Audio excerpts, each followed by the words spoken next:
Hello everybody, welcome back to my channel. My name is Helen and today I want to take you through a bit of my reading for this year. As you know, I've been a bit lax on the videos lately. I made a couple of videos in September, one about my immigrant experience 4 years later, which proved to be very popular with men aged 45 and above. I turned the comments off on that video for a reason, so if you are one of them, sorry, I really don't want to make content for you. Oh man, how do I put this nicely? I want to have meaningful conversations, and the reason the comments on that video got turned off is because y'all are gross.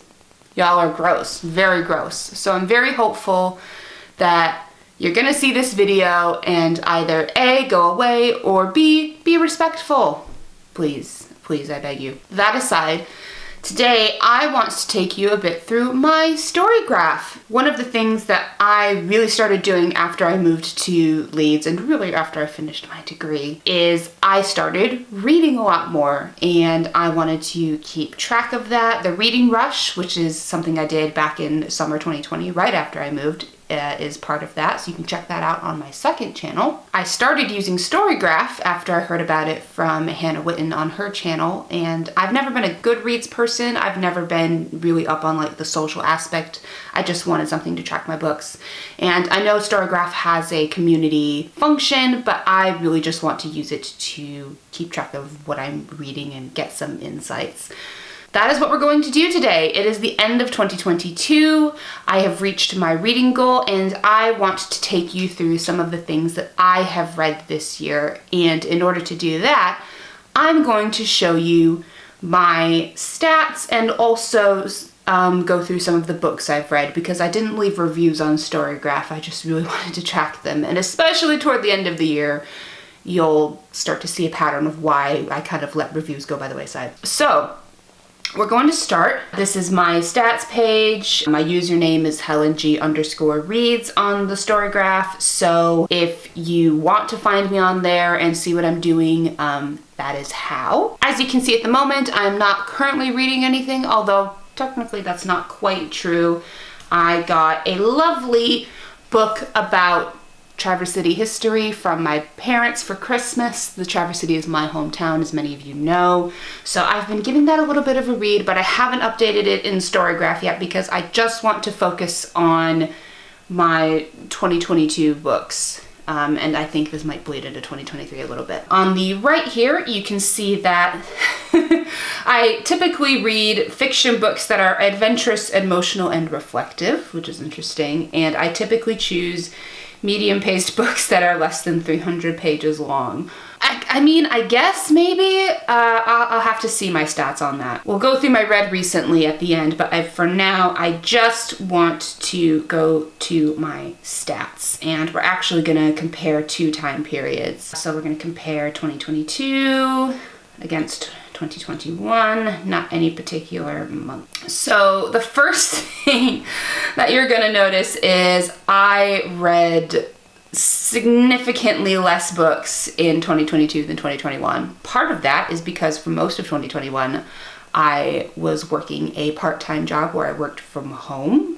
And obviously then I had more time to dedicate to books, but also I read a few shorter books in 2021. I think I read 10 American Girl books, which are like 60 pages each, and I didn't read any this year, so like, there's your 10. If we're gonna count the 6 book sets as one book, then like, you could really say I read 22 books in 2021. So that's a bit skewed. As you can see, the line, I read 4 in January. That's because I read Molly's books in January. And then in July, I got Kaya's 6-book box set from a charity shop, and that actually also happened to coincide with when Dolls of Our Lives, formerly the American Girls podcast, were covering it on their show. So, you know, it's kind of steady throughout the first part of the year.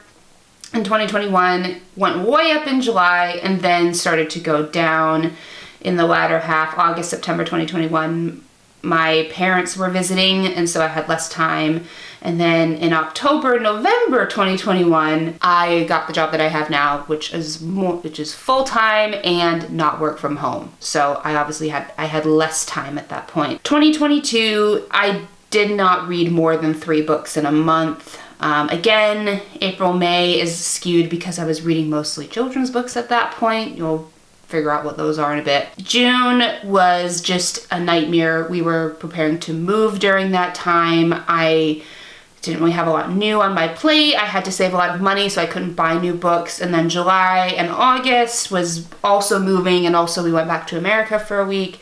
And so I was also stuck up on one academic book. But I definitely picked up again in September, October, and that was because I figured out, because now we have a train commute, that tends to be my primary reading time, aside from, you know, different periods at home. But I'm trying to learn to manage my time better. And as you can see, my reading definitely picked up again in October, November, December. I read 7,366 pages in 2021, 6,429 in 2022. Bit of a drop, but I think it was just where my brain was at. Let's go down to moods. I don't know if there's been much change. Emotional is still a big mood for me from 2021. 14 that had emotion as a label in 2021. And then we had 6 that had emotional as a label in 2022. So it's still a big chunk. I would say adventurous is still pretty up there. So we've got here, adventurous here, and adventurous was my biggest percentage point in 2022. This is reflective, and I think it's because I read more nonfiction in 2021 than I did in 2022, and specifically I read more memoirs. But still a big chunk in 2022. The biggest change, I think, is my tones for 2022 apparently have gone toward more mysterious. I'm not sure what books have contributed to that. I did read a little bit more fantasy this year, so maybe that's why, or things with fantasy tinges. So that's very fascinating for me, because that was a very small slice of 2022. So informative is a slightly smaller slice in 2022, I think, than 2021, because I was reading less nonfiction. What's this other big chunk here? Inspiring, again, probably because I didn't read as much nonfiction. But then lighthearted came up a bit more in 2022 than 2021. So maybe that's a reflection of more fiction. So that's very interesting. I don't much pay attention to the moods, I have to say. Now this, I am not surprised by it at all, because again, 2021, if I read 31% fast-paced books, it is absolutely the American Girl books that skewed it. That's definitely less so the case in 2022.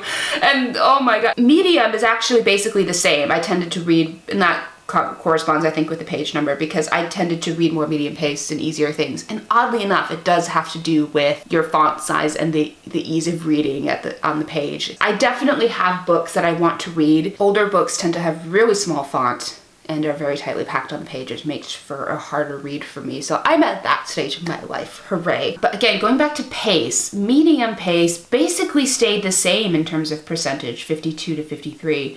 But the ratio of fast and slow basically flip-flopped. That's hilarious. And I think I know why. And I think it's because there were a couple books that I took ages to read, and they were like the ones with the smaller font and the packed on the pages. And I think oddly more academic as well, but we'll see once we get to the actual books that I read this year. I'm surprised the medium is the one that stayed so consistent. Wow, that's cool. In terms of page numbers, I didn't read anything above 500 pages in 2021, but I think I did 2 in 2022. I read a lot of less than 300 pages. Well, again, it's the American Girl books skewing it, and I think I read a lot of shorter reads, but I think ones that are either like just under 300. I think, as I remember, like a lot of 250 thereabouts. 2/3 under 300, 1/3 over 300 to 499. But there's a little bit more of a spread here. I say a little. So half of everything was between 300 and 500 pages this year. 40% less than 300. I think I know what the majority of those are, but I'll have to come back on that. And then I read 2 above 500. So interesting, very interesting. Let's come down to fiction and nonfiction. So basically in 2021, it was an almost even 50-50 split. I was reading a lot of research on women in film in particular. I had a lot of memoirs that I read. I was very much like academically minded, especially at the start of that year, because I was really doing the women in film thing. I wanted to be that person. Still not sure if I want to be but I guess we'll get to it. And then I did read quite a bit of fiction, again, probably skewed to the American Girl books. And again, if we're going to count those 6-book sets as one, I definitely read more nonfiction that year in terms of page count for sure. This year, however, oh my goodness, like a very clear majority of the books that I read in 2022 were fiction. I'm not surprised at all that I gravitated toward fiction. I definitely had a lot of rereads this year for sure. I reread the Narnia books, spoiler alert. So that was like, if we're saying I read 20 books this year, and I've just barely met my goal of reading 20 books. I read some romance, which I never do. So that's definitely part of it. I read a few classics this year. So I did read quite a lot of fiction, and I think I was just so burned out from trying to be like the nonfiction film YouTuber, and I was very burned out from academic things. And I think most of the nonfiction I did read this year was more in the memoir range. I can think of really only like one academic book that I read. I'll get to what I have on my TBR, but I'm curious how that will affect the order. Let's get into genre. Children's in 2021, I'm not surprised that's number one, again, because I was reading a lot of the American Girl books. Classics is my number one genre in 2022. Historical was my second most. Historical isn't even in the top 10. Wow. And classics wasn't even in my top 10 in 2021. That's really interesting. Wow. Maybe it has something to do with like some children's is also considered classic, I guess. But then like I look at 2022 and I'm like, I definitely know I read more children's books because we're counting the Narnia books. Then there's definitely more than 5 of them. But only 5 of them are classed as children's? That's very interesting. But it does make sense, I think, that children was definitely still in my top 3. 1, they're easier to read. But 2, I've been feeling a bit more nostalgic just because my mental health, I go to comfort things more than anything else these days. Fantasy, second most read genre, not surprised about that this year. I'm a little bit surprised that it's a bit lower in 2021, but that's definitely risen up the ranks. Like I say, historical dropped off heavily in 2022. YA also dropped off a little bit, but maybe that's because I keep thinking like people my age are young adults, but I'm 27. So I will say some of like the things that are like the genre classifications on Storygraph are sometimes a bit weird. Middle grade, yeah, I'm not shocked that these are kind of in the middle. I tend to go towards that.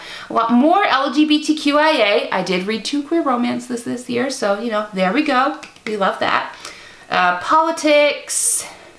What did I read in 2021 that was political? Lots of things. Feminism, still holding strong in there. Thank you. Young adult, young adult went down a little bit, but whatever. Memoir, still there. Romance, into my top 10 for the first time, which, yep, read 2. Art, what did I read that was art in 2021?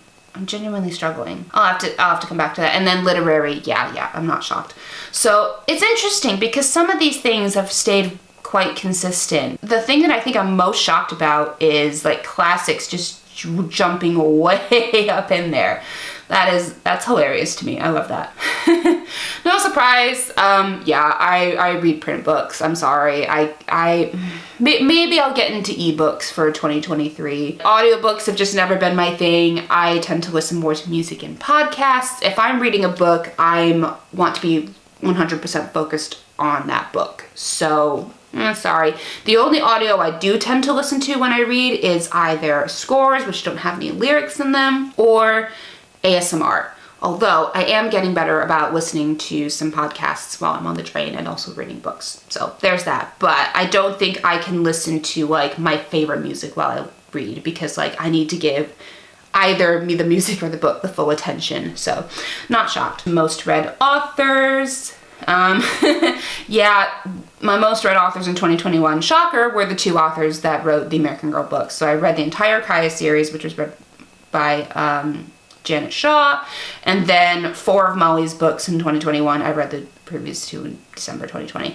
But yeah, the 2 American Girl authors, and then C.S. Lewis. I previously read Lion, the Witch, and the Wardrobe, so I didn't really want to reread it, but I got my box set back from America when my parents visited in 2021. So in April, May time, when I was just like, I just need to read something, I want to reread them, I reread the remaining 6 books in publication order. Thank you very much.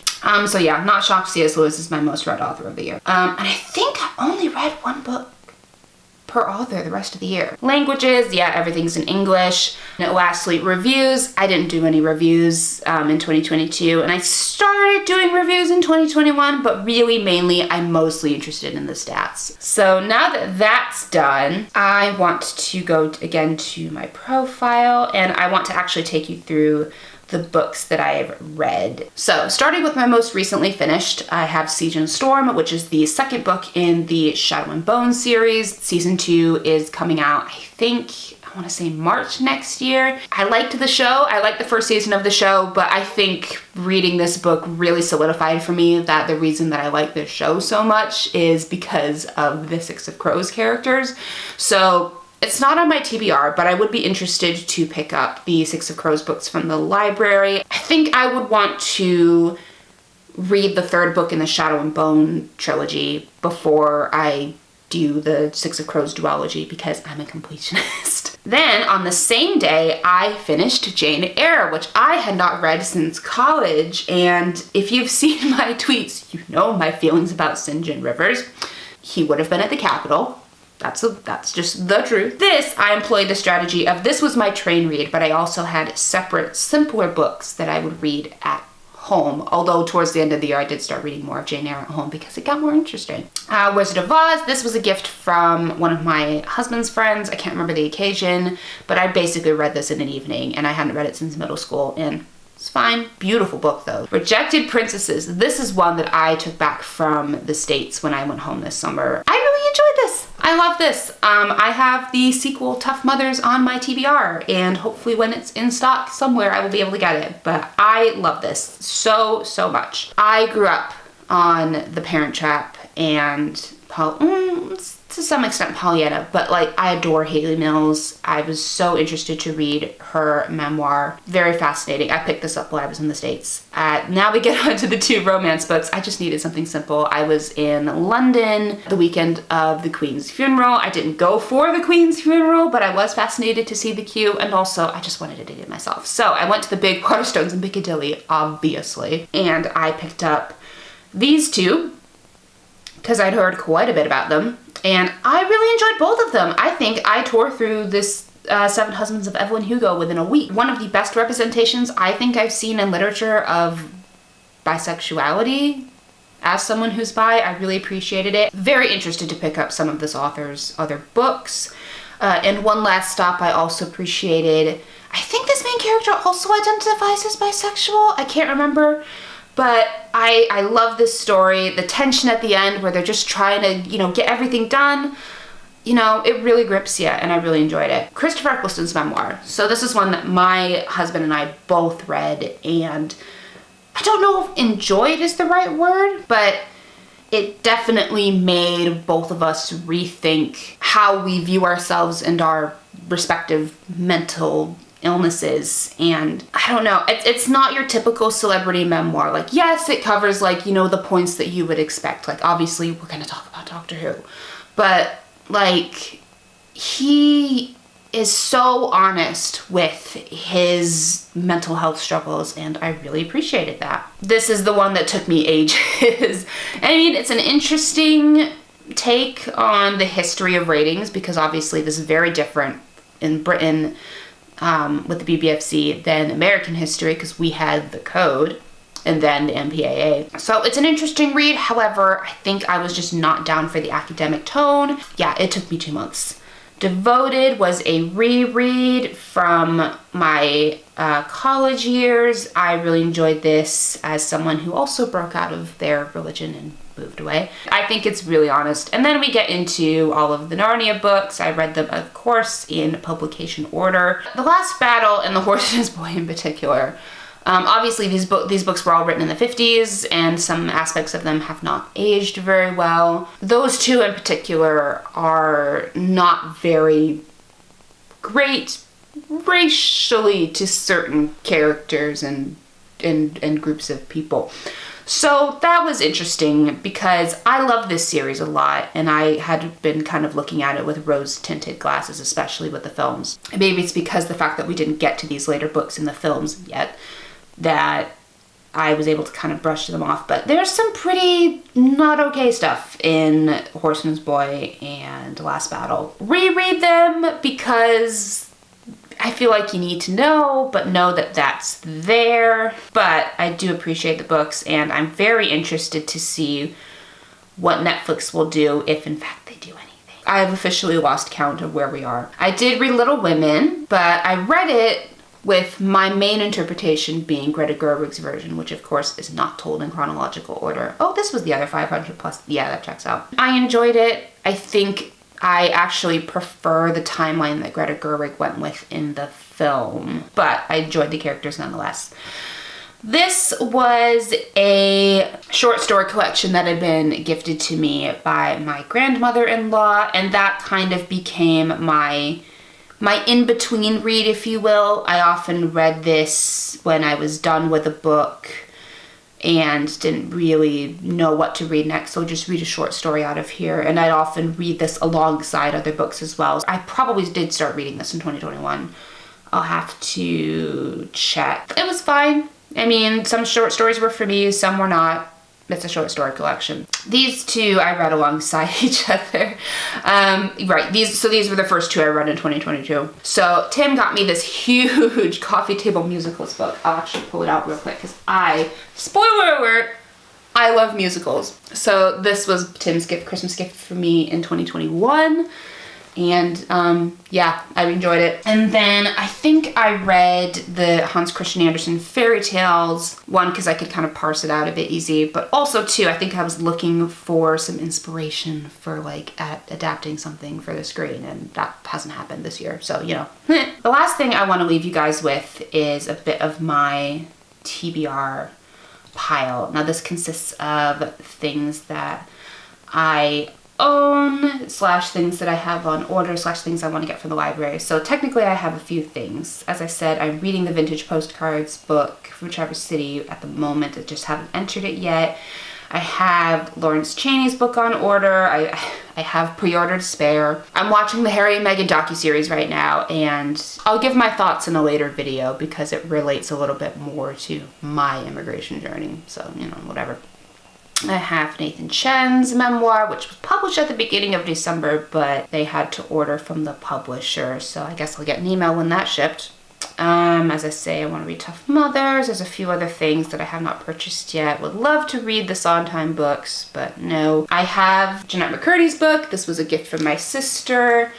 Dying of Politeness was also a gift, so I have those. Those will probably some of the next things I read, which I'm very excited about. She Said I have on order. I actually have a copy from the library, but I would like to actually own it in my collection, so I have that on order. Truth Witch, I want to try out different fantasy series this year because I want to read a bit more and write a bit more fantasy. So Susan Dennard is an author who I think is sort of local to Grand Rapids. I've definitely met her once or twice. She came into the bookstore I used to work in. I have a Truth Witch bookmark from Grand Rapids Comic Con, so it's just been in my brain. I'm like, you know, I'm trying out all these different series, and I want to see if there's one that like sticks. I have the second 2 volumes of his Dark Materials. Obviously the show is out. I read Northern Lights, aka The Golden Compass, in 2021, although it took me 2 tries to get through it, so I'm not as enthused. I do own them. I have a 3-box set. I bought it from a charity shop. So we'll see. This is one that Storygraph suggested for me. I may take that off, actually. And then, of course, there's other like more film-related things. Still interested to read the White Savior films. Still interested to read The Queens of Animation. And I actually read another book by Natalia Holt, Rise of the Rocket Girls, which I talked a little bit more about in my reading rush. Girl Gone London. For reasons. So yeah, we have a lot of media books, I would say, in my TBR at the moment. And of course, that's always subject to change. So with that all being said, if you want to find me on Storygraph, my username is HelenaG_reads. Hopefully, I don't know if this will actually come to fruition, but I want to do another one of these videos of doing my Spotify Wrapped, because everybody's doing that these days. I am very excited to go through that, because there's some stuff, and hopefully that one won't be as long as this. As far as what I watched this year, I have to say my brain has been awful, which is why your girl finally caved and got a Letterboxd account. My name over there is Helen G Watches, no underscore, and it's kind of sparse at the moment because really I can only like remember the new things that I've watched in the past month because my brain is terrible. I probably won't use much of the community function. I don't know how often I'll review things, although I do want to try to do that more there and on the Storygraph. So you can find me there. Eurovision, we're gonna talk about Eurovision. That Eurovision site still going strong. National final season is upon us. We already have 2 songs. It's of course gonna be hosted in the UK this year. And I'm so excited to get back to that. I took a little bit of a break from the holidays because of my mental health. So I'm very excited and invigorated to go back to doing that. As far as content here, I can't promise I'll do things super frequently, like weekly or anything, but I would like to do like a bit of a monthly wrap up of my faves in like books, TV, movies, maybe not music, because I tend to listen to the same things over and over, but I would like to kind of keep track of that, and I think having a Letterboxd and a Storygraph will definitely help me with that. Because I love stats. You should see all the spreadsheets I have for dumb things. So hopefully I'll try to do the monthly thing. I may try to make a bit more on this channel. I'm trying to carve out time specifically to work on creative stuff. So that's one of my goals for 2023, I guess, if we're gonna talk about resolutions or goals. Anyways, this video has been way too long. Thank you guys so much for sticking with me in 2022. It's been a rough one. I may elaborate on why in future videos, but I'm glad to have made it. I'm glad to have made it with my husband, who, before you ask, has decided he doesn't want to be on camera for things anymore, so sorry. I don't know what else to say except just thank you. If you follow me on my social media, if you've been to my website, if you read the things I write, if you watch the things that I make, it means a lot. I know I don't have a big audience and it's hard to feel motivated at times, but just thankful. I feel ready to create again, and I'm looking forward to 2023. Thank you guys so much. Remember to keep living awesome lives as always, and I'll see you in the next one. Bye.